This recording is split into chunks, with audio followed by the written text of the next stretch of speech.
Hello, everyone, and welcome to the Backstick podcast. I'm here again with my co-host, the boy Jammer. Jam, how you doing, bro? All good on this side, mate. Thank you, boys, for joining me. It's currently only 20 to 12. That is nearly midnight here in the UK. So I'm glad the boys have finally joined me. There's a lot of appreciation here for the boys being on the US side of the pond. I'm joking. I'm joking. It's a pleasure to be here as always. I'm good, mate. I'm good. Normal day. Ticking away the weeks. What are we? A month out from the end of the season here in England. So yeah, just trying to keep ticking away, getting the points and looking for promotion. But how are you, mate? You good? Yeah, good. Mate, work is super busy at the moment, but training in the gym's going well, you know. Like I've started doing my meal preps. Feel like the weights are just flying. I'm doing all kind of different box jumps. And it's funny I bring up the box jumps because I got my brother here with me, Mr. Yes. Paco Craig. Welcome to the pod. But the reason I bring up the box jumps is because Oh the no. last time I posted about box jumps on Instagram, he was trying to give me banter that I was running from the other side of the gym, and I No, but come on. Have you, Flies into frame, doesn't he? yeah, have you seen the video? He's nowhere to be seen for the first 2 seconds. And then he's falling in. He's falling forwards into the box, bro. Mate, it's like Van Persie, the diving header when he does a box jump. Right. I'm just calling it how I see it, man. I appreciate the effort. I always like to see guys in the gym, but I wish I would have seen that live. Put it that way. these guys, you lot are just haters because neither of you can do a 48-inch box jump. So just stop hating, give me my flowers, just say, Dom, you know what, that was impressive, and we can move on. There's no need for all this hating and stuff. Nah, well done, mate. I'm lucky That's to get 4.8 inches these days. 4.8. Nah, bro. Um, I'm just trying to push you, mate. Just trying to keep you accountable. Oh no, we've lost the host already. Yeah. Is this what you were talking Welcome to the virtual world. about?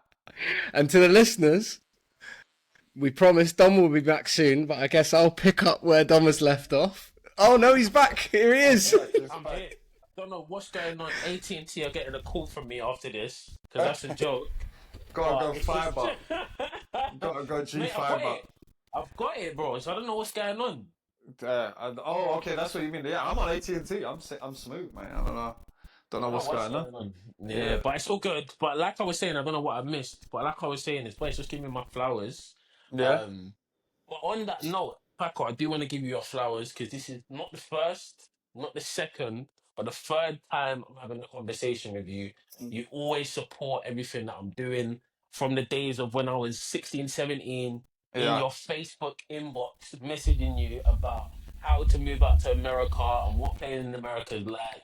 To yeah. me flying out to Miami, sleeping on your couch and going on nights out to today, man. So I just want to give you a flowers. Thank you for all the support. Thank you for being a good friend. Thank you for setting us up with guests for the podcast. Thanks for interacting with all our stuff. This is a real friend and supporter, and also an amazing footballer. Okay, no. All right. Yeah, that's a very, very, very complimentary intro. I really appreciate it. But Of course. it's like you're a real one. You're a proper friend. So this sort of stuff gives me pleasure, and I'm happy to be a part of it. And thank you for inviting me as well. Of course, I man. thought you'd be sick of my stories and me talking by now, but I guess not. Nah, man, you're a very interesting guy. Very interesting guy. So first off, before we dive in, like, how you doing? Obviously, you're based in North Carolina now, but how's life Yeah. treating you? I know the season just started. I'm good. I'm good. I'm all well. You're at that stage where, age you start creeping in. I'm going to be 33 this year, but honestly, I feel really blessed. Feel in a good space. Body feels good. Spirit feels good. I'm happy here. Yeah. Dope, man. Dope. It's good to hear. Good to hear.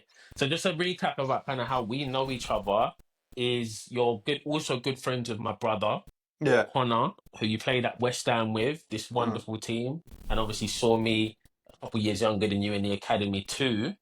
And now you're in the USL and Yeah. you're like a vet in that space. Yeah. So like when you just reflect on everything, like could you even in your wildest dreams imagine from going from the West Ham Academy to like all the different teams that you played for and the world that you've seen through football?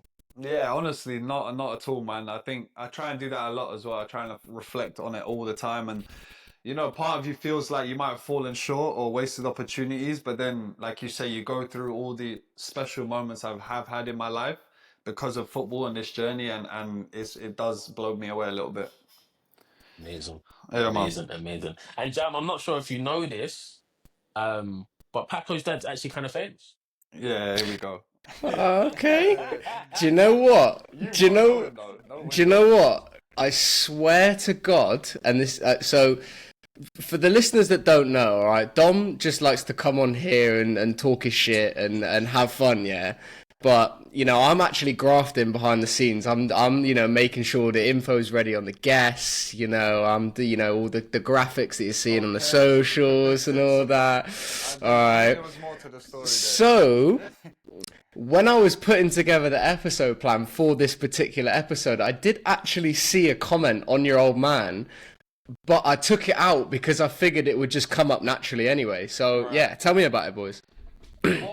Well, basically in the 80s, my dad, well, he still is a rock star, basically. He's actual rock star. When he was 22, 23, he made a band called Culture Club, who your parents might know.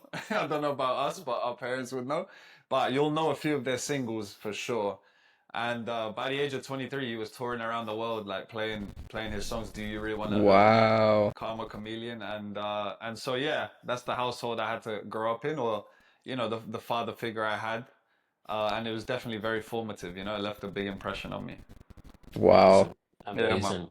Yeah. Do you I don't think I asked you this before, but did your dad want you to pursue football, or did he Yes. want you to pursue No, music? no, he did. He did because purely because he won't. He never.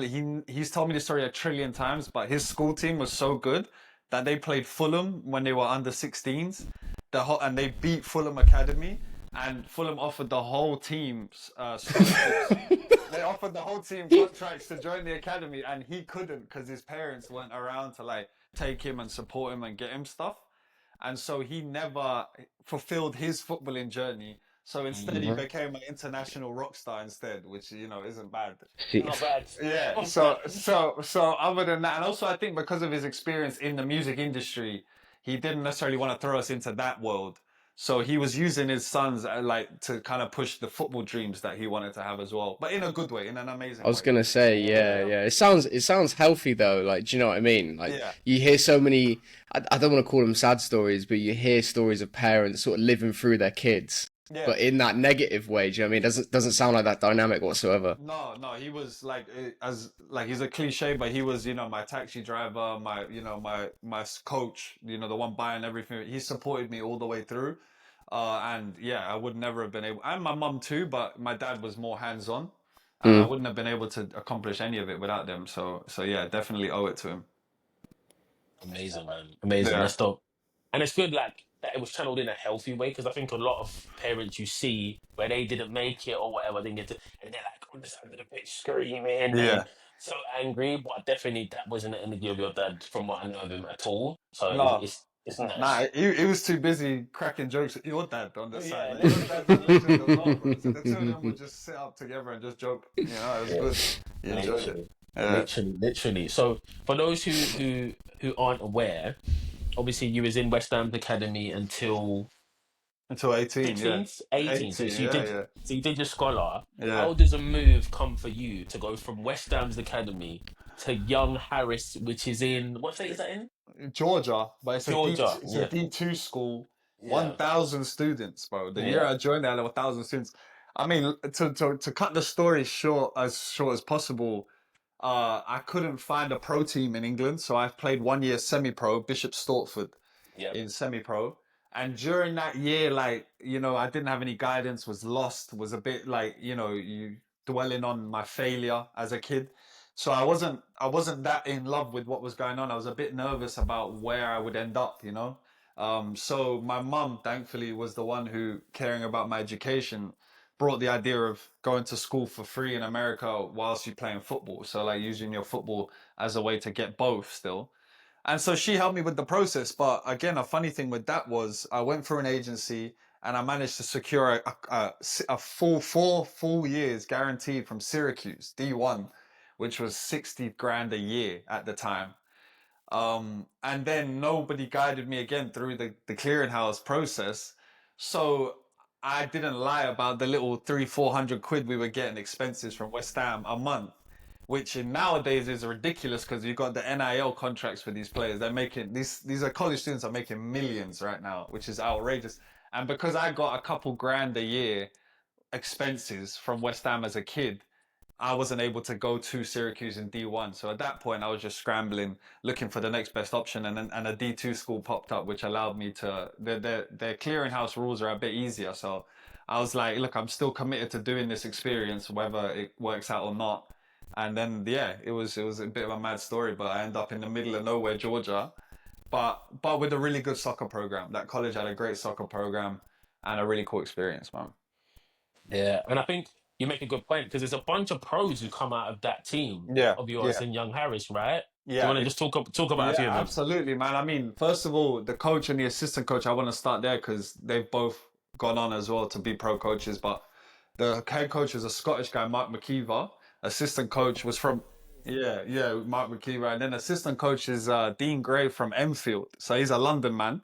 So that already kind of made me feel good about the recruitment process. But we had a years above me was Niall McCabe, who's still currently at Louisville City, and Player, by the way. we won 2 championships together at Louisville.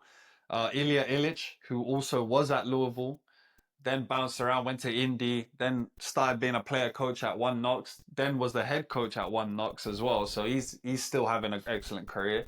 Lewis Hilton, current captain of Tampa, who also arguably in the COVID year was gonna probably win another championship as well, baller of a midfielder. Myself, Marco Micheletto is another big one who's still getting around. He's had a funny journey, but he's thriving. He's doing well. So yeah, man, out of that tiny school and that really good internationally based soccer program, we had a lot of boys who've gone on and made a big impact in the USL. Amazing, Yeah, amazing. And man. what I find funny is that obviously I play D2 as well, and I think most people, excuse my French, think D2 shit. Of course, But, yeah. and I think in most sports in the US, and I think in most sports in the US, that's true. So like the Yeah, difference between D1 and D2 basketball is like massive. The yeah, difference between D1 and D2 football, American football, is massive. Baseball yeah, the same. But I think soccer or football, our football, is like the one sport where the difference isn't actually that big. Especially because I played against a bunch of D1 schools. I mean, we yeah. beat them. Yep, Right. absolutely, absolutely, bro. And especially with our school, we had so many different other scholarships that we had about 18 international guys on our soccer team, and the rest of the college was just like local American guys or American girls, and so it was like you say, the standard of all the other sports wasn't quite the same. But we had such an international vibe with the football. Our coach was able to recruit so well that we were as good as any D1 team for sure, if we were ever given the chance, man. And Yeah. I guess like the individual careers kind of show for it, you know. Yeah, I think all three of us. I mean, I know obviously you touched on you both went to D2 schools, but like I went to a D1 school that was heavily international as well. Yeah, And I think all three of us can attest to the fact that like there's a reason why you guys had success. There's a reason why your team Dom had success. There's a reason why my team had success. And let's just call a spade a spade. It's because the majority of the team wasn't American.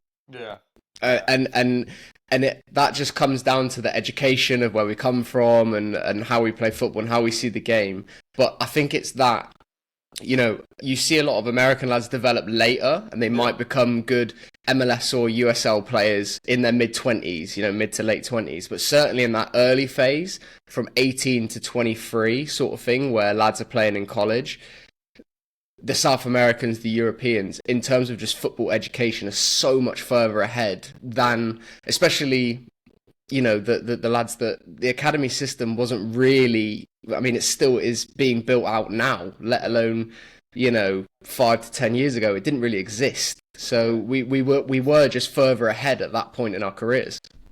Yeah.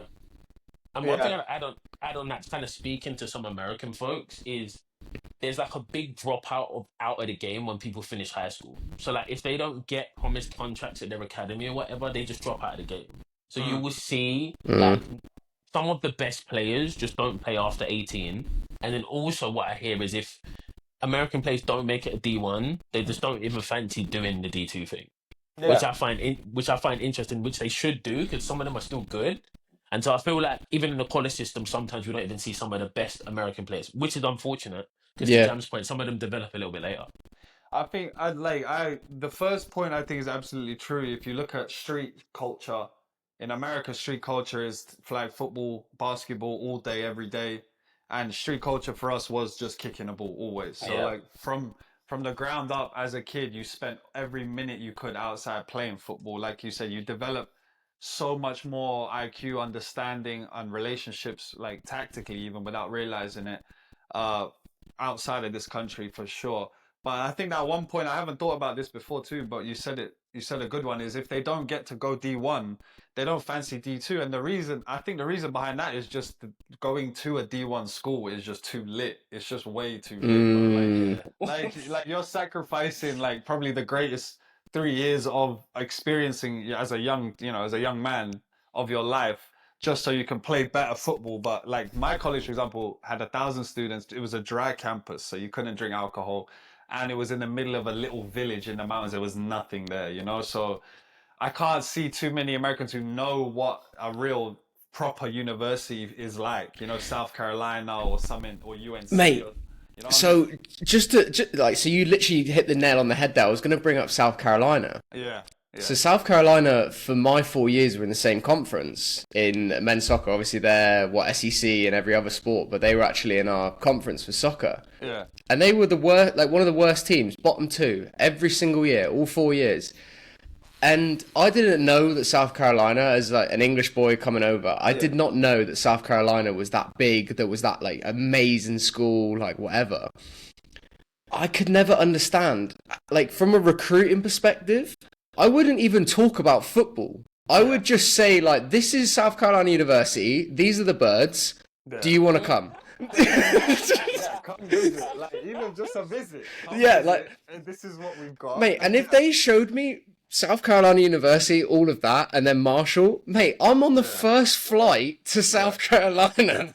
Yeah, bro. So yeah, so like, there's a lot of things like that go into play with the soccer culture here. Yeah, And obviously, the best of the best here are world class. They go on to academies around the world. They go on and they're amazing.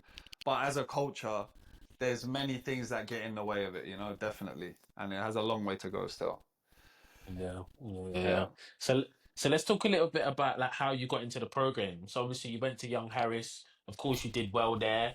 Your team overall did well. Obviously, a bunch of pros came out of that team. But how did you actually make that jump from Young Harris to Louisville? How did that happen? That so before that, I had a bunch of trials. I was lucky enough to have a lot of invitationals, but they were all the combine ones, and even a couple MLS combine invitationals. And the combine ones, I'm a team player, so I never could, and I'm a centre back. So outside of like breaking someone's leg with a tackle, you don't really stand out too much, or like you score a 50-yard shot for no reason, which I wasn't Yeah, gonna do.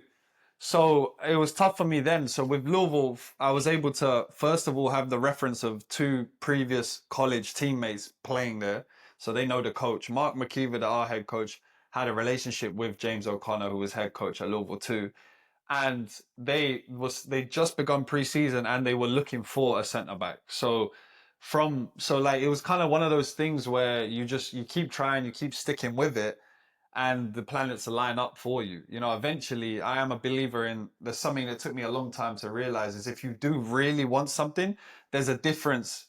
Once you've made that decision to say, I know I want this, then you like nothing phases you. Like I had 7 no's from previous combine invitational and trials, and I didn't care. Whereas if you kind of want something and then you get a few no's, you're like, oh, maybe not, maybe it's not for me, whatever. But I was just like, I know I want to do this. I've made up my mind, and the planets lined up perfectly. Ilya and Niall both gave a great reference to the coach, like, hey, we've got a centre back who's, he's a bit better than the others. Have a look at him. Went to the preseason, killed it in preseason, and fit in with the team very quickly. And then from then on, he gave me a contract, which I try and joke with the boys now. We've got that CBA.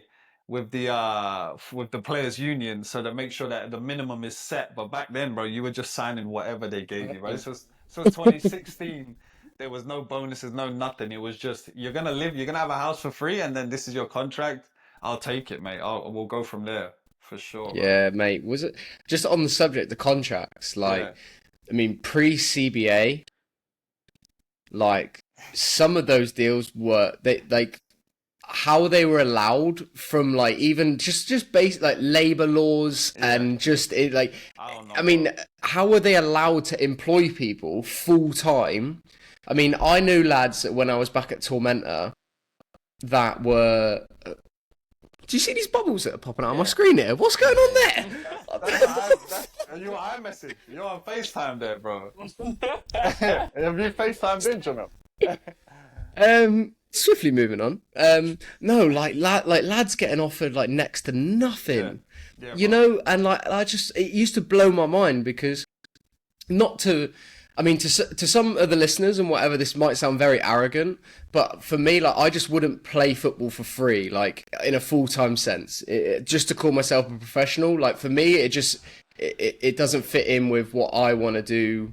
And I didn't see that, like, when I was a kid, when I was dreaming about being a professional footballer, that's not what the dream looked like. Yeah. You know, and I get the USL has its own reality and all that sometimes, but, you know, that's just not what it looked like. So I could never understand it. Like, did that happen at Louisville? Like, in terms of, you know, just lads that you know, you knew that there were some top earners, and the gap between the top and the bottom was just like a chasm. Nah, so I definitely know what you're talking about, but James was really good at making sure almost everyone was close enough to each other. Like we were Right. one of the smaller budgets of the time, but no one was on zero. I knew players on other teams on zero because maybe they were like from that city, so they were living with their parents, and they were just sort of saying, "All right, let me like it's good experience," or you know, they're like it was crazy. I do know people that were basically getting nothing to play. For us, it was very little, but it was quite spread out. Where even the highest earner, there was one year we had, you know, maybe a bigger earner, but he was trying to big time it a bit, and James released him halfway through the year. Wow. So, yeah, so basically you knew it was like a communist state. He had us running like like communism, like no special bonuses for anyone, no special treatment for anyone. Everyone was on enough to survive, and then everyone was starving on the weekend to go kill these guys, you know, Yeah. basically. So he was good at that, whereas other coaches maybe had that disparity, which can only breed negative vibes in the locker room, you know. Mm. Yeah. So, as someone who's never been in a USL changing room, do you boys talk about how much you're earning with each other? Like, how do you know? Right, the fun. Well, now they've the unions released this resource where you can go online and see the average for your position. You don't know each player's salary, but you can find the average. But bro, even up to this year, but every year from the first year of my career, there's just two or three guys who care about it. They're just spreading rumors, bro. They're Yeah, just yeah, chatting yeah. shit. They like it's always involved in the conversation, and always it's like, did you hear that guy? He's on six figures. That guy. It's always someone found a Yeah. way to get six figures, Mhm. and it's outrageous, but no one can confirm it. So like, I just wouldn't care, bro. But like, we're at that level where not enough. There's not enough of that for enough people to care. Everyone's just sort of, you know, between 20 and 60 grand, and your life doesn't change that far in that pocket. So like there's just, you know, but every year there's some nonsense going on where someone's on something crazy and that's all everyone talks about, but I never bothered with that. Yeah. Yeah, Yeah, yeah, man. mate. I think it's the same. It's the same thing everywhere, isn't it? Like, I mean, Yeah. not even just the USL. Like, I'm back playing in the National League South now, and it's the unspoken thing, isn't it? Like in the change, like you know who's on a bit, Yeah. and you know who's not, and you don't need to talk about it. You know, all the lads just know. So, you know, certainly, like we were talking there, like pre-CBA, I think it went more on the lower scale, in my experience, where the lads that were on the lower end of the scale, they were like the ones that were a bit more vocal, that maybe that they were, you know, fought their way into the team halfway through the season, and they would be like, well, I'm playing 90 every week and I'm on I don't know, $500 a month, and that cunt over there is on, excuse my French, everyone. That guy over there is on, X amount thousand a month, who seeing the last 10 minutes every week. So I think if from my experience, it's on the lower scale where you sort of hear more chatter and almost like complaints. Yeah, yeah, but it's never confirmed, man. You know how it is. Yeah. So like, I'm not gonna waste any time just talking about what someone's on. Like, I built my way up from very, very little, and like that's what I believe everyone should try and do, and we just keep it moving, man. Everyone always wants more. Mm-hmm. Yeah. Yeah. Fair. And it's interesting you talked about like how you got to Louisville, right? And that you had two mates essentially who Yeah. gave a good recommendation Yeah, like, to bro. get your foot in the door and then you just perform. And we always talk about this, Jam, about like different people's paths. So like your mate, Paco Craig, that we had on the pod, he's telling us that he's basically ringing ticket office people Yeah, to get an email, to get a bro. trial, to then get into Nah, like he's everyone's inspirational. journey is crazy, right? Yeah, Yeah. No, I learned a lot. I learned a lot from him, and I continue to learn a lot from him because I was always frustrated with proving myself in the USL as one of the best centre backs and never getting an MLS chance. And then, like, it was like the year after he got through, he was like, bro, he actually during as well, he was telling me, yo, I'm just messaging everyone I can myself. And I was like, yeah, that's, it's not happening for me. It's not happening for me. And then, he breaks through. So like, after that, I was like, wow, like, yeah, you don't need to wait around for the conventional pathways. You need to just find your own way. So I'm happy for him and I learned a bit from him. Yeah. Hopefully it's not too late. Mate, do you know who one of your former teammates actually that I believe is one of your former teammates that said the exact same piece of advice to me was Curtis Vaughan. Okay. Yeah. Yeah. Really nice guy, man. Yeah. So I was actually in Curtis's wedding the year before he went down to Miami. Yeah. And he said the exact same thing. He was like you don't wait around for USL agents and whatever, because at the end of the day, it's this washing machine, that everyone just gets spun around after their 1-2 year contracts and spat into another place across the league more often than not. And he was like, just like put your pride aside and just go for it. Yeah. No, I wish I should have done a bit more of that too, but in other ways, there's never too late. Maybe it might be late for football, but then post football, like there's always times for you to try and figure that out. So lessons were learned for sure. Yeah. Let's talk a little bit about Louisville. So, like, Yeah. what are some of your fond memories? Obviously, you had a bunch of success there. I think back-to-back championships. Greg had told us about, the infamous story about, 3 of the players becoming coaches. Yeah. So, like, just talk about your experience in Louisville and like some of the things that stick out to you from that time. Like honestly, I'll never forget the pre-seasons. I'll say that much for sure. The pre-seasons were by far the most challenging things you'll ever go through. And I learned a lot. There was so many valuable lessons with that because he was one of those coaches who pushed you further than you believed you could go. But then and you hate him for it the whole way through because it's not a fun process. But then once you get there, you're like, oh, okay, like it makes sense, oh wow, I didn't know I was even capable of that until you pushed me further than what I thought I could do. So I really learned a lot about mental limitations during my experience there.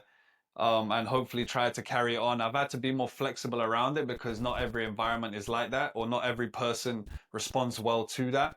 So I've had to be a bit more flexible with how I use that knowledge, but that's extremely valuable to me.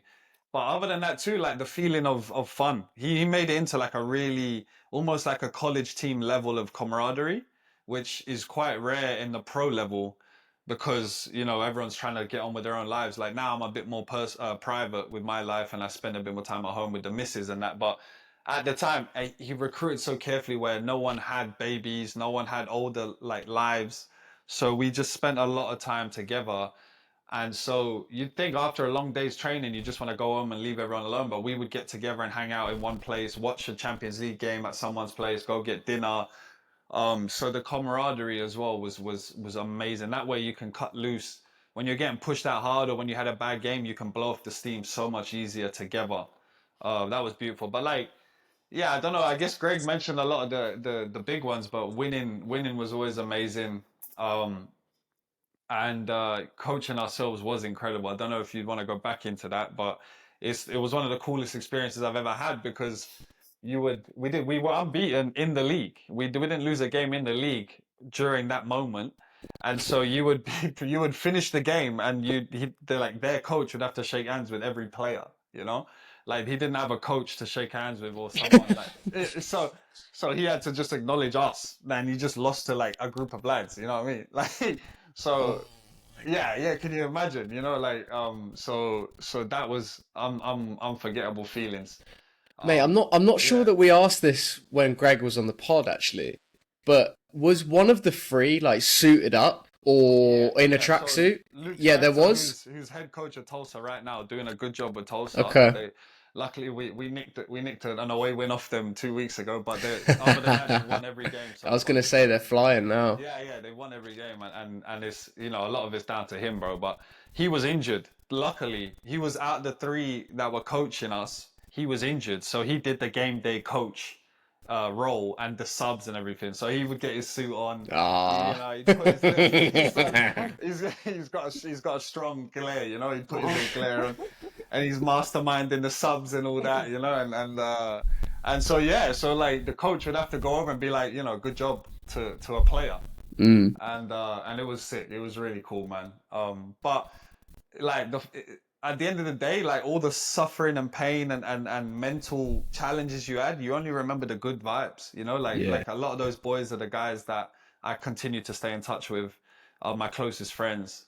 And you know, going on road trips would be fun. You know, going on the sleeper bus. I don't know if many teams still do that, but even doing a sleeper bus with the lads, like, was just banter, because you just play cards and just stay up and talk all night long. So yeah, it was a lot of good stuff, man. A lot of positive stuff.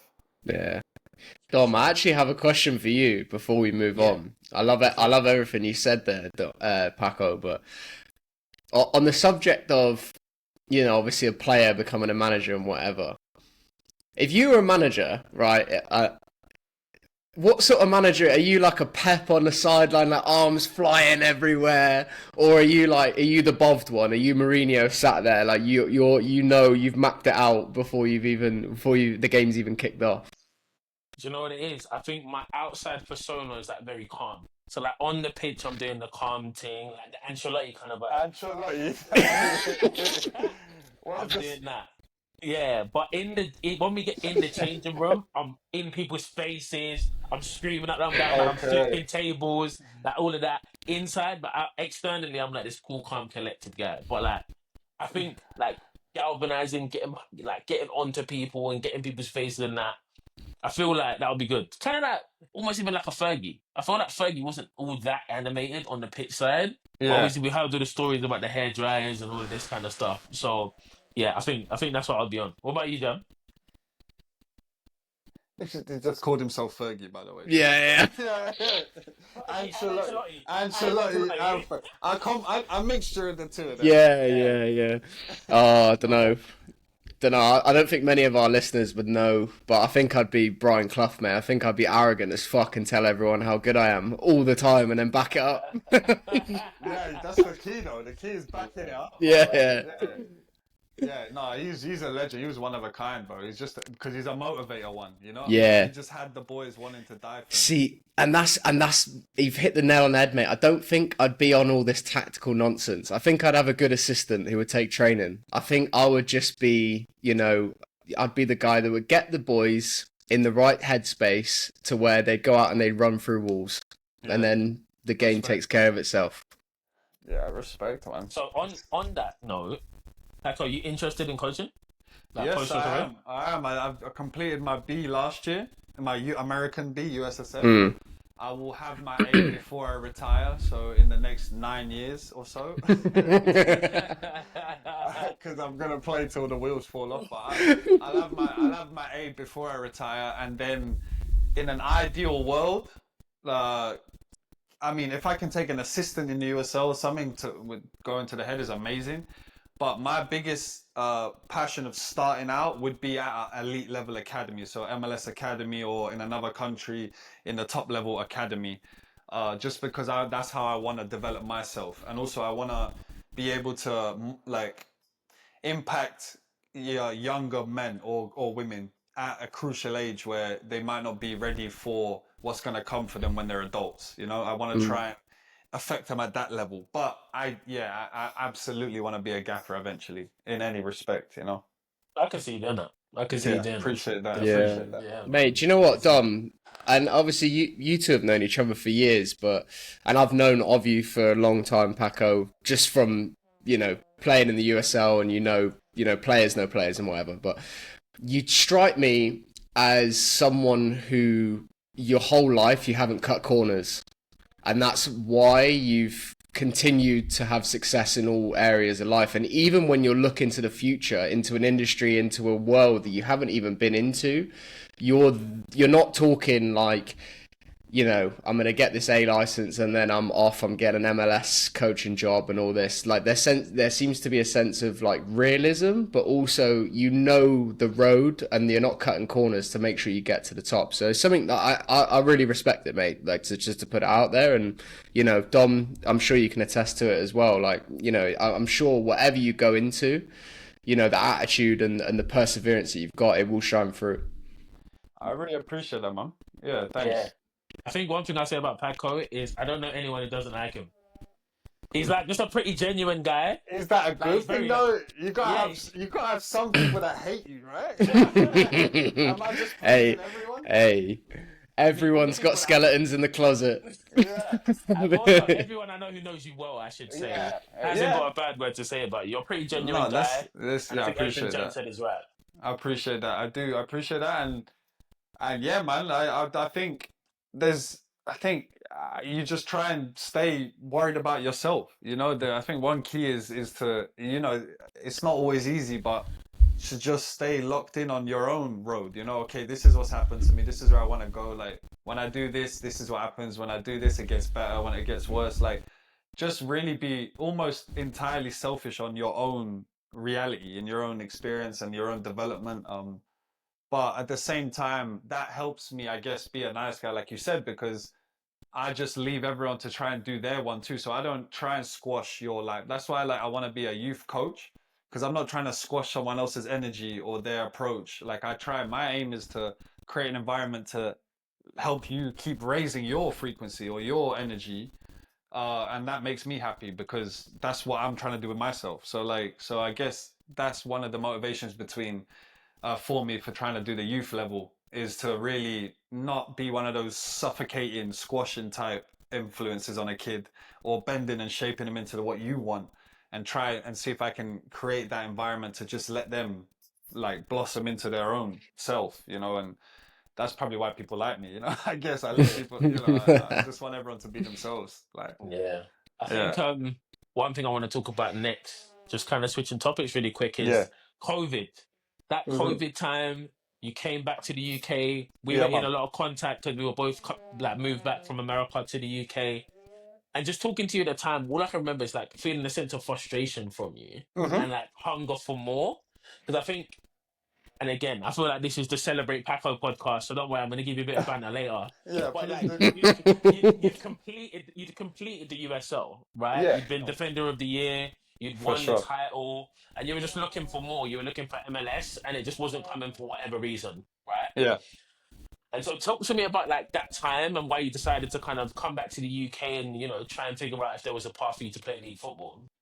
I think every year there was the allure and the pull of coming back to Europe or coming back closer to home.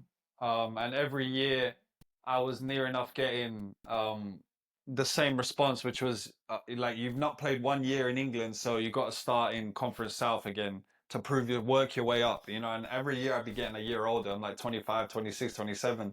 You're not really starting from scratch at 27 and making it all the way up. So it would always end up making me come back to America. And then this was just the final straw because I'd won it twice in a row, the championship in the USL. Then that last year, I still made it to the final, the championship game, and we lost in the final again in that year. And then I had a genuine opportunity to train with QPR, which was amazing. So like I'd actually been able to finally get some connections, and it was one of those networking connections. It wasn't like they needed any centre back and they weren't interested at all. But it was just a chance to go train with QPR, and I was like, I finally was like, I'm done with this. Like, I've had enough. Like I'm actually gonna. I didn't have an opportunity like this before. Even if nothing comes of it, I'm gonna be proud that I took it and I tried my best. You know. So I went and did that to like December 2019 through New Year's Eve, January 2020. And it was supposed to be 5 days, but I fit in immediately with the first team because like I felt alive. I felt like a new person, man. And the level was so sharp, but the options were always there that as long as your touch was good, you could make a pass, you know, as long as you stayed in line with the player next to you, you were in the right shape. So it was like like a breath of fresh air, you know? And so I took it in my stride and did well. I proved myself to be good enough. The gaffer there, Mark Warburton, who interestingly has come back around as well. I don't know if you've heard. But he's running the Jacksonville USL team now. I don't know if you guys. Oh, Know mate, that. yeah, I did see this. Yeah. Sorry, but he's open-minded. I think his son came to America, so he knows about it all. So he was like, "Hang on a minute, you've actually proven yourself a bit with the lads. The locker room respects you. I'm gonna go have a word with the board." And so I was there for 5 weeks, actually, from 5 days to 5 weeks, and I was like, "Whatever happens here, I've proven to myself, my spirit, that I can play this level at least, and the players respect me." And unfortunately, he said the board come back and it was like, I'm such an unknown entity and they've got a list this long of targets they've been scouting and have information on that it doesn't really make sense for them to even consider me. And they weren't looking for a centre back. So he helped me go to that League One team, Wickham. And Wickham signed me on a rolling contract because they had no money. So they were giving me like 300 quid a month rolling. But Who was the gaffer? Was it Gareth Ainsworth? Ainsworth was there. Yeah. They were rocking and rolling. Yeah. He's a rock and roll guy, isn't he? He is. He was a fan of knowing about me and my dad and everything, and he's a proper rock star. Yeah, he's ledge. He had the group of boys like on this pirate ship like to victory. So it wasn't easy to fit in with them either, but he was still willing to keep me along because I was good enough again and proving myself. But I was never really gonna play or anything. I was, because like they were flying. But after that first month, everything shut down. The whole league shut down, and they just said, "Look, like we don't really have money for you anyway. We don't know what's gonna happen, so we're just gonna keep our guys. And like, so when we do restart again, like, thanks for your service, basically, but we won't help you out." And then after that, I was just spent the rest of the summer not hearing a peep from the whole of Europe because everyone was in chaos. Hundreds and hundreds of, thousands of players were in my position, but have European experience. So like I was, I basically picked the worst year in history to try and restart my career in a different continent where no one knows about me. And so I had nothing else to do but train my ass off, But even with that, I was frustrated. I was definitely frustrated. I lost the whole year, so spent my savings, lost the whole year of playing experience. But because of the nature of the situation, you were forced to like stay indoors. You were forced to hit pause. And that pause and not having anything to do and having to stay in home with my family was also ended up being like one of the most transformative moments for me. Like I chose to say, look, like I'm either going to rot here or I'm going to use this as a very, very like powerful moment for my own development anyways. And I was very happy with the way I was managed to spend it and the person I became through that time still. So it was a gift and a curse at the end of the day, Yeah, for sure. No, 100%, man, 100%. And then you find your way back to Miami, and I say everything happens for a reason, right? Because if folks start listening to this or watching to this, you might have a little bit of background noise, but in the background of where you are, I'm sure that's your wife or fiance, I should say, cooking, and you might not have met her had things worked out in England, right? Yeah. First of all, I've said I wish that was her cooking. Because it's actually there's some construction going on outside my door. I know. So we can clip that bit out because I'm still waiting. I'm still waiting for that day. No. In all seriousness. Yeah. So I was still getting a lot of messages from USL teams all the way up until like November, October 2020. At this point, I was like, as you said, I've accomplished what I wanted to accomplish at this level. Let me just pick the most exciting place I can. And everything does happen for a reason, because when I went there, I wasn't necessarily as successful playing wise. I was, individually, I was all right. Team wise, we struggled a bit. But I had it was one of the greatest places I've ever lived, especially as a USL career. It's probably one of the best cities you can live in, out of all the options. And also, yes, I did find the love of my life, my sweet fiance pal, who is here with me now. Yeah, she moved with me now. I proposed to her just this last December, and she said yes. Thank God. There you go. There you go. There you go. And, Congratulations, mate. yeah, Well man. done.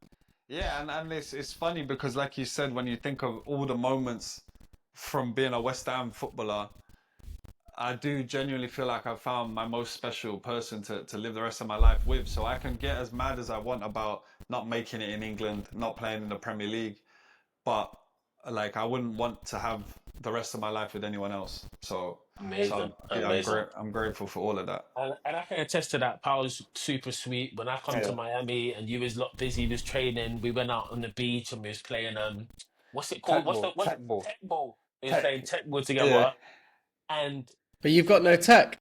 That's what I mean. Yeah. she's actually better than me. Like, I'm on the beach. I've rolled my ankle probably 2 weeks before, so I've got an ankle. Oh, here we go. Here we go. Oh my God. Yeah. 48 inches at the time. He's still struggling.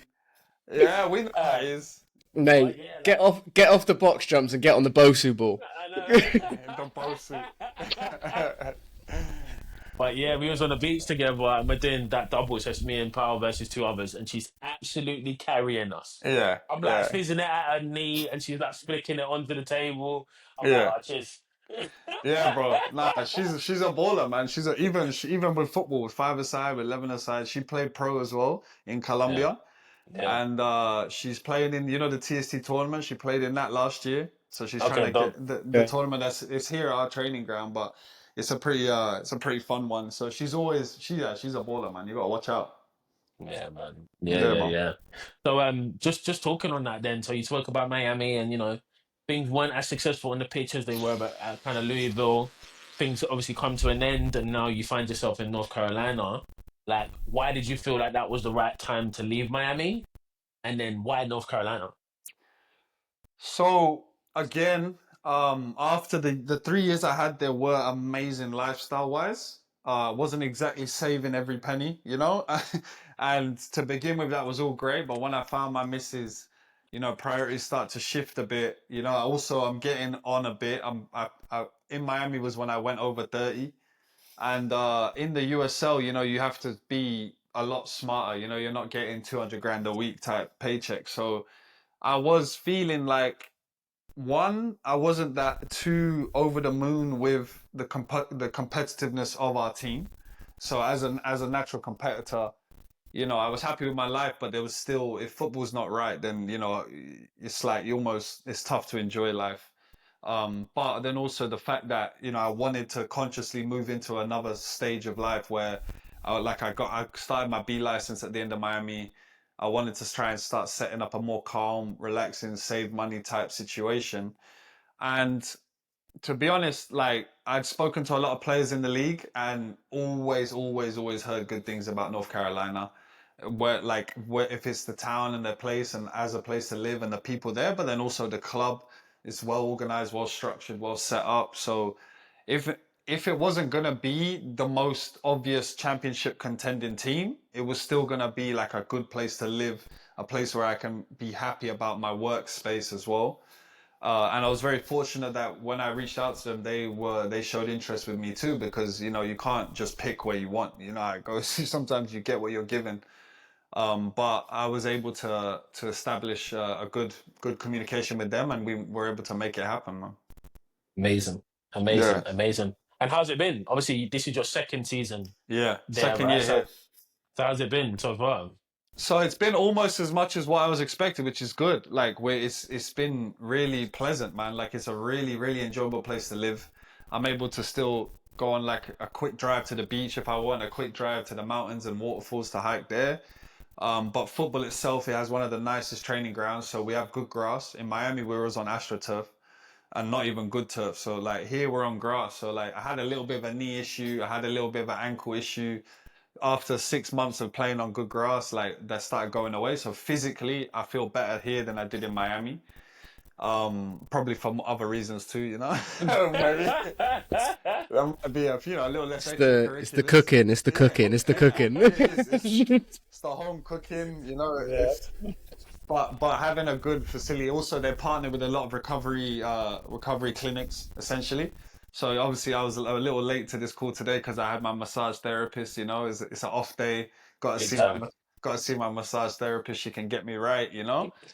And so all the elements I need are really good. Obviously, we just want to be extremely. You always want to win on the weekend, you know. Like, unfortunately, a lot of your happiness can be decided by winning or losing, but everything in between here is really ideal. So I can make peace with, you know, the mistakes or you know, little moments on a week on the game day, which just things are out of your control, you know. So it's all good, man. Yeah, yeah. So people who know you from your time at Louisville now to obviously being at North Carolina, do Yeah. you feel like your profile as a defender, it has changed? Obviously, I know you as being pretty athletic, good on the ball, good in the air. Do you feel like that's changing as you're getting a little bit older and you know Bro, your game's starting to mature? it's an interesting question because I feel like the outside world wants my profile to have changed, and I'm trying to resist it. It's a funny Right. experience because Interesting. nowadays I'm getting the hook it in behind him. He can't run anymore. He can't chase it. You know, they're saying yeah, everything. You know, he'll go header ball. He'll win a header.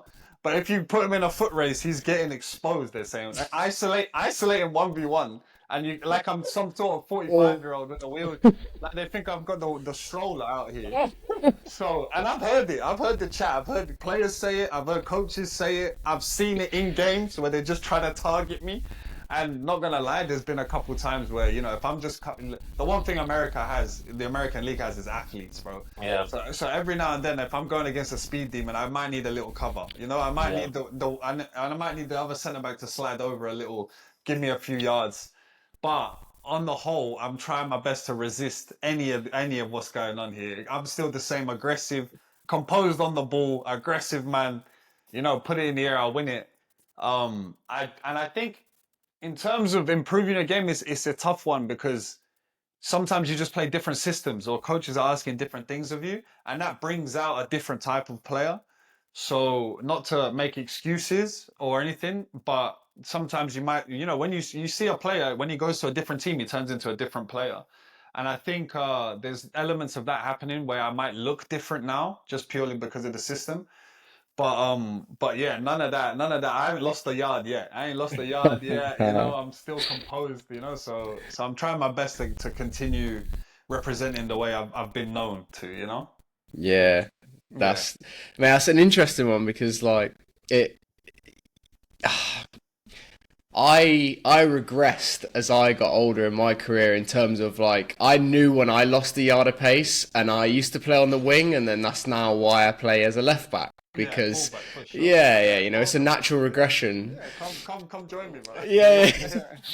Come join me in the back. I mean, I had a few games at left centre half last season, mate. So It won't be long. It won't be long till you start. But one thing I actually have for you, and you obviously played in the first year when North Carolina went back up from League One to the Champ. Last year, yeah. What were your thoughts when you first signed for the club? Because, you know, my experience of that North Carolina team, like, there were some top players in that team. I'm talking like Mikey Maldonado, Olex Anderson, Rafa Metzinger, and Louis Perez.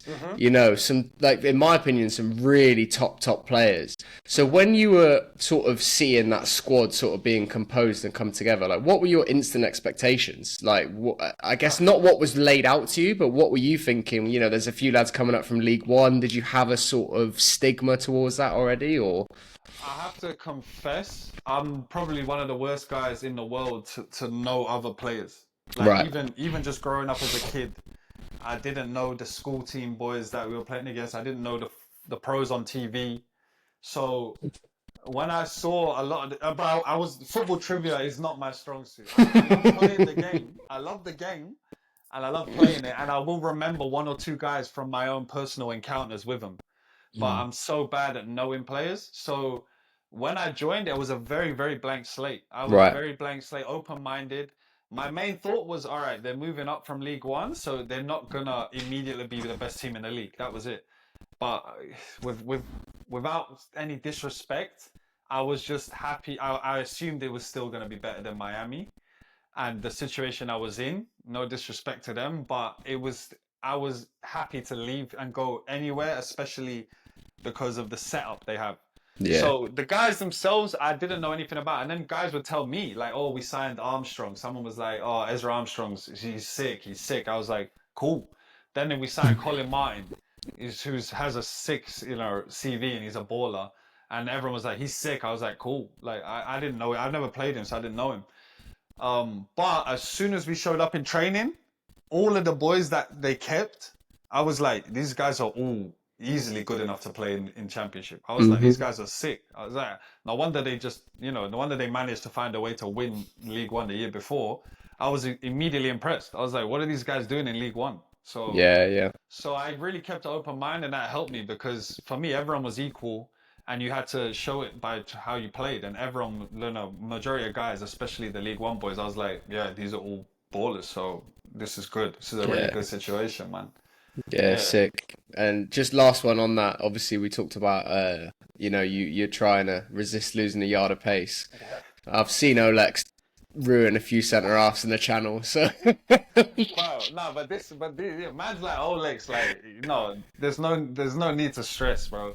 What I do is me and him just take two different lines. That's all. He runs after the ball, I run straight to the 6-yard line, and I'll be like, I'll meet you there. I know you're gonna shift it onto your left. I'll see you there. Hopefully, I put you off. If I put you off your shot, I've done a good job. there you go. Love it. He's a freak, bro. We've got a few. Luckily, we have a few, bro. I don't know if you guys know Washington, Bryce Washington, bro. He's a centre back, but he is an athlete too. So usually, I just tell, go stand over by Bryce. Go over there with Bryce, and then I'm just enjoying the show. I'm watching these two guys really go after it, and it's sick. But with him, he's good though because he forces me to do the smart thing, try and be smart, take the certain line, bump him, drop way earlier, play a high line so he's offside. There's other ways to, as a defender, you have to figure out different ways, and he helps you try and work on that, man. Yeah, sure. For sure. So it sounds like you're pretty excited about the team. Yeah. And, maybe, like, of course, just living in North Carolina. So, like, what do you see this season and beyond looking like for yourself and the team? I think we are a little bit more mature than last year. We held on to everyone we need. And so when we secure home games for the playoffs, then I think we can go as far as the final in the playoffs. Like, I believe when we're at home, we're a very, very good team, one of the better teams in the league. And as long as we figure it out on the road, which we have so far, we played one game, but it's already better than last year if you want to check our record. Like, then also a very good Tulsa team, So I think if we secure home games to the playoffs, we'll be a very serious contender. Yeah, I like it. I like it. You've joked about, playing for the next 9 years and these kind of things, but like is that a realistic expectation for yourself? Do you really think you've got another 10 years in you? The only thing that's doing me in is these long flights to the west coast of the country, bro. Like these cross-country 2 flights, like technical delays, like technical paperwork issues, so you're sat on the tarmac for 4 extra hours. The travel is the only thing that will ruin me. The football, especially at centre back, I think I can play till 40. I can go another 7 years. 8 years, 7 years. Oh, thank God, if I do that, if I hit 40 and I'm playing, like, obviously I'll be praising the Lord, but mentally, spiritually, I want to. And the only thing that will do me in is these long haul flights. Mate, I can hear it now, mate. I can hear the chatters around the league already saying, yeah, Paco Craig, he only does home games. If I win another ring, then I might start having to look at my contract. We might no turf, no away games. Wakemed Soccer. Meet me at Wakemed Soccer Park, which is an absolute carpet. Those guys do a Oh, serious job mate, on I the love field. that So facility, yeah, man. Just yeah, like you mentioned it earlier on, mate, like not even just the pitch, like the training yeah, pitches and everything. Like it is one hell of a place to play football. yeah. It's a blessing. It is a blessing. So we'll see. Also, I do not to get too into the diet and stuff, but I'm big on lifestyle. So like, I do feel like I have everything locked in, except for these Southwest flights. these, these long haul Hey, flights. control the controllables, Yeah, mate. absolutely, absolutely, man. Mate, I love it. I love it. And that's I think that's a good time for us to sort of go into the staple piece of the show, right? Okay. And Dom's kind of taking lead on this one, and before I hand it over once again, terrific job by the way, Mr. Okus, well done. Thank you. But now he's got to put his I guess his other hat on.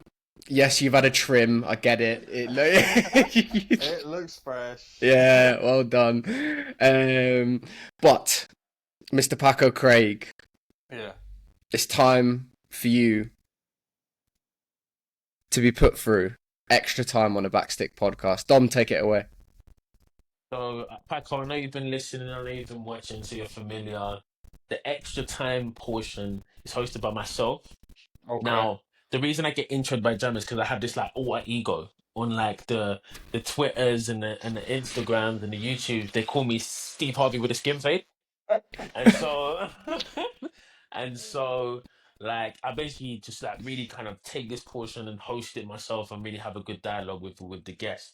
Okay. So you might be the oldest person to go through Okay. extra time, but that's Thanks. okay. Thanks for that. So. Appreciate that. I don't know. We might actually have to fact check Aaron Walker on that one. He might. But first of all, I'm going to hit you with the question. Our first question is, who is the best player you've played with? Best player I've played with. That's a tough one. There's so many types. But just in terms of baller, with the ball at his feet, Ariel Martinez at Miami FC. Okay. Yeah. Why? Also, because he's been known by his national team fans and players around him as the Cuban Messi, and it's not a light. It's not been told. It's not been given to him lightly.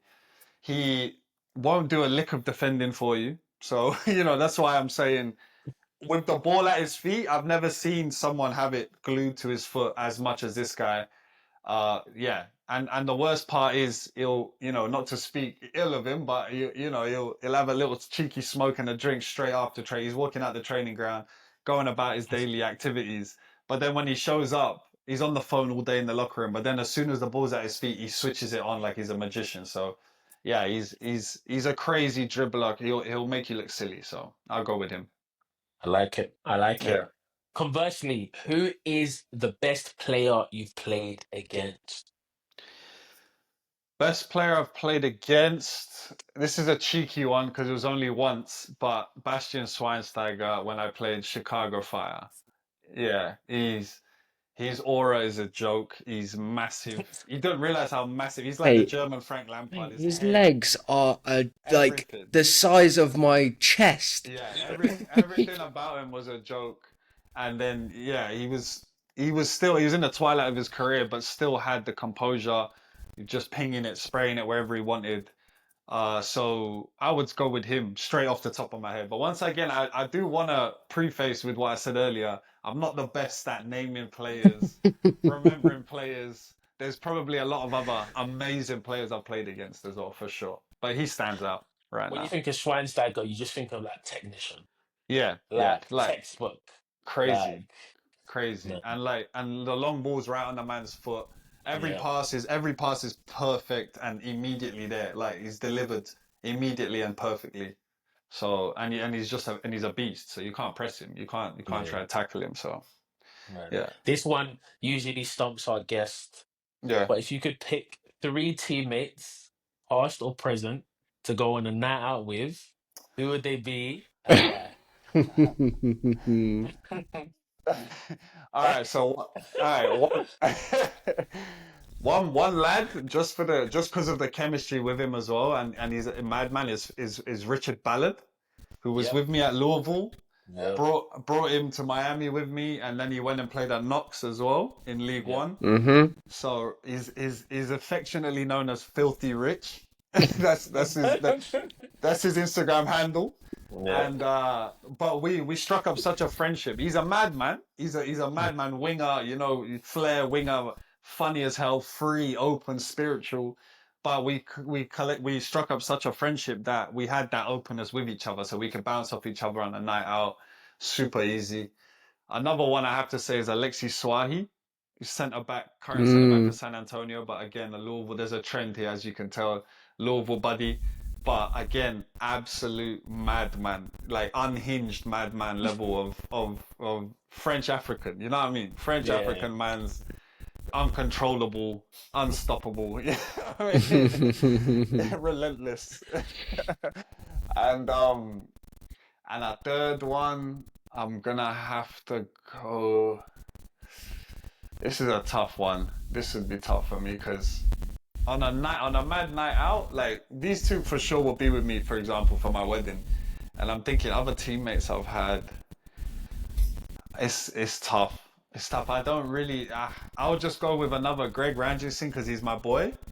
Not because he's a madman, but because we like the similar things. We'd have a similar vibe together. So we wouldn't be the ones in the middle of the chaos. We'd be sat back, maybe getting a nice looking drink, you know, and also he loves his fashion as well. So we would make a scene when we walked in the place. Yeah. You know? There you go. Again, yeah, there you go. So Love it. It kind of balances out the crazy crew there, you know?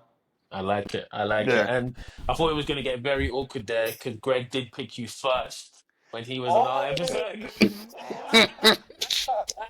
So I thought it was going to get a bit awkward there, but you saved yourself. Lucky you. Nah, because I'm just thinking of Mad Men, and Greg is like Greg. Yeah, I don't even need to get into it. Yeah, me and him we're solid. We're solid. I put him in there. Sorry, Greg. I really like you, Greg. I'm sorry. I'm so sorry. I love you, Greg. He will also be in my bachelor party to get this straight. You know what I mean? Sick. Wow. Right, and last but not least, Yeah, man. what would you say is your biggest achievement on the pitch so far? I think unofficially retiring Drogba is something I will probably take to the grave with me. Just as a Chelsea fan, being involved in his last game and winning when we beat Phoenix in the final. Like, he was, to be fair to him, he was about 67 years old, but he was still out there. He was out there, he was playing. That is an honorable mention. But my true greatest achievement, I mean, honestly, for me, like, I have a childhood memory of this football tournament when we were like, it was a formative memory of football when I was year 5, so I was like 7 or 8 years old. And in this tournament, you have to send one player off every 10 minutes in the final when it's extra time. You just have to send one player off. So they asked both teams if we wanted to share the cup. And like, they asked me and I was 7. And immediately I was just like, fuck that. I was like, we beat everyone to get to the final. You're going to ask me to share the trophy. So the coach let me decide for everyone. I was like, no. And then we went into that extra time. Everyone got subbed off until it was me and my boy. And like, I took it all the way down to the wire and smashed it in and scored the winner. And like, I remember just my mum and dad running on the field and like throwing me up and down. And like, I was so emotional that was immediately a formative memory of my soccer journey as a kid as well, you know? So that will always be, you know, close to my heart. Come on. Sick. And it's funny that always when I ask this question, family comes up. Yeah. That's a core part of the achievement. It's Yeah. like making your family proud or celebrating with your family or your family got to watch or whatever. So Yeah. I think a lot of people, when we talk about like football in general, right? People think about like, you know, winning trophies, which is great, or even some of the money that's associated with being a professional athlete. But like, we all know those amazing moments usually come when you're with your family and friends, Yeah. right? So I think that's Bro, you makes actually just sense. reminded me too. The first year Louisville won the championship, my dad actually made a point of flying out to the final game. So I forgot to mention that one too, but it's similar to the childhood memory. It's the fact that I don't see my dad twice a year because we're in America, but he manages to come out for the final. We win it, and then like, actually, not to overdo it all again, but it was like that movie scene where there was a pitch invasion, and everyone's going crazy and it's chaos, and I'm just pushing everyone away, like, "Where's my dad? Where's my dad?" You know? And then when we found each other in the crowd, like we just embraced, and it was probably Mate, the greatest thing I've ever felt as well. So you Sick, reminded me of that one as well. With sick. it was Amazing. amazing. Yeah, Amazing, amazing. Well, that wraps us up. That was yeah. extra time. I'm gonna hand us over to my boy Jam. He's gonna close us out. yeah, mate. Uh, Dom, I mean, you touched on it there, but like for me, it happens a lot, but my favorite part of the show is actually like that's when football like is at its like purest form, right? Mm.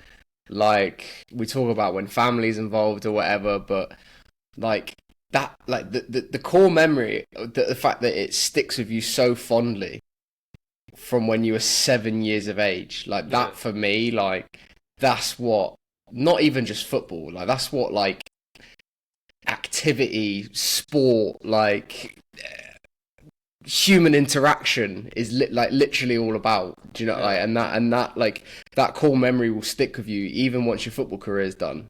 Hmm. You'll tell people about that, maybe like even at your wedding, for example, or Hmm. you'll tell your grandkids about that when like you're watching them play football growing up and stuff. So, man, I think like stuff like that is my favorite, and that's stuff like that is the best thing about this podcast, to be honest, because I think we're not just peeking behind the curtain on some of the top players' careers, but we're peeking and we're ripping the curtain open, and it's nice for me, and I'm sure it is for you as well, Dom, that we've created a sort of platform where lads come on and they feel like they can say, such important things in their lives on this show. So I appreciate it, mate. Honestly, that was class. Yeah. Well, I thank you, man. And you guys are so easy to talk to, and you're doing great things here, and it's a pleasure to be a part of it, man. Yeah, Appreciate you, my boy. nah, big time. And I feel like I'm saying this every week, man. But on that wholesome note, I think it's a good time for us to wrap up the show. And listen, I've just checked up at the clock there, and it's been an hour and 12 minutes, and it's Flown by. flown Yeah. by. I've really enjoyed this one, lads. I really have, and I'm sure if you've made it this far and you're listening to me once again ramble on, not to moan again, but it's nearly 1 a.m. here in England, so I really hope that you've enjoyed this one. The commitment from myself is stellar. Uh, I appreciate it, though. I appreciate it, man. no, I'm joking, mate. Anytime. And listen, first and foremost, from myself and from Dom, Paco, thanks ever so much for coming on the show, mate. My Um, pleasure. but yeah, again, you've made it this far. We're nearly an hour and a quarter into the show, and listen, if you made it this far, it means you've loved the show. So go and show it some love on YouTube, on Spotify, on Apple Podcasts, all of them at the Backstick Pod.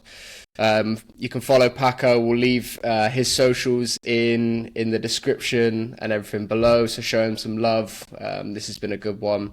But other than that, lads, it's time to wrap up. So from myself, from Dom, and from Paco, thanks ever so much for listening, and we'll see you next week. Peace.